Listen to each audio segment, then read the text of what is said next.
सूरदास भाव गा रहे हैं और सामने बैठे श्रीमद् वल्लभाचार्य महाप्रभु भाव समाधि में चले गए, नेत्र सजल हो गए और सजल होकर के मानो जैसे अपने अंक में भर लिया हो श्री सूरदास जी को, और कहा भले ही तुम पर दो चक्षु नहीं है सूरदास, पर कृपा बनी रहेगी श्याम सुंदर श्री गिरधर लाल जी की, सदा ऐसे ही यश गाते रहो, सदा ऐसे ही ठाकुर जी के दिव्य लीला बंधुओं प्रयच्छति गुरु प्रीतो, गुरु प्रसन्न होकर के एक बार आपसे अगर चलते हुए ही कह देना ठाकुर जी मिलेंगे, तो बस विश्वास मान लियो गुरुदेव कह के गए मिलेंगे।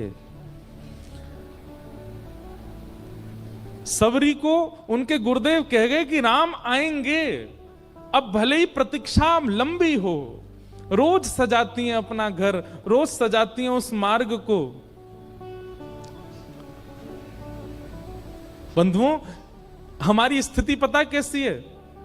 हम आज यदि प्रेम करते हैं ना, तो कल 0.1% प्रेम घटता है, जिसके भी प्रति हो, गुरु के प्रति हो, पुत्र के प्रति हो, किसी के भी प्रति हो, ठाकुर जी के भी प्रति हो, हम तो कहेंगे हमारा प्रेम घटने वाला प्रेम है, हमारा उत्साह घटने वाला उत्साह है। पर सबरी रोज मार्ग बुहारती है, रोज अपने घर को सजाती है, नए नए पुष्प रोज तोड़ के लाती है, रोज प्रसादी सिद्ध करती है और रोज तैयारी करके बैठती है। 1 दिन, 2 दिन, 10 दिन, 1 वर्ष, 2 वर्ष नहीं, सैकड़ों वर्षों तक, लेकिन उनके उत्साह में कोई कटौती नहीं हुई। क्यों? विश्वास है कि गुरु कह करके गए हैं कि राम जी आएंगे, और वर्षों बाद तब ठाकुर जी आए। एक बार भी सबरी के चित्त में ऐसा नहीं आया कि मैं रोज इतना परिश्रम करती हूं आज भी नहीं आए। नहीं, सुबह सजाती है और शाम होते होते प्रतीक्षा जैसी पूरी होती है, पुनः सोहनी करके सब सामग्री समेट करके व्यवस्थित करके सो जाती है। मन में तनिक भी अविश्वास नहीं आया, बस गुरु के प्रति दृढ़ विश्वास हो।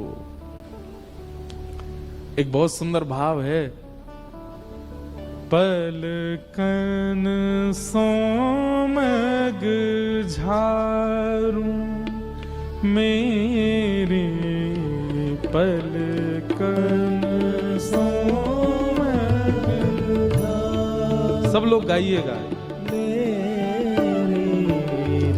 पलकन सोमग झारू मेरे,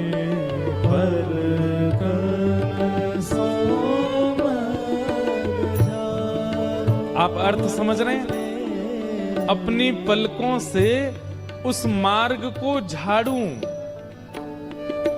उसको झाड़ू लगाऊं, उस मार्ग को जहां से मेरे ठाकुर जी आएंगे। पलकन सोमग झाड़ू में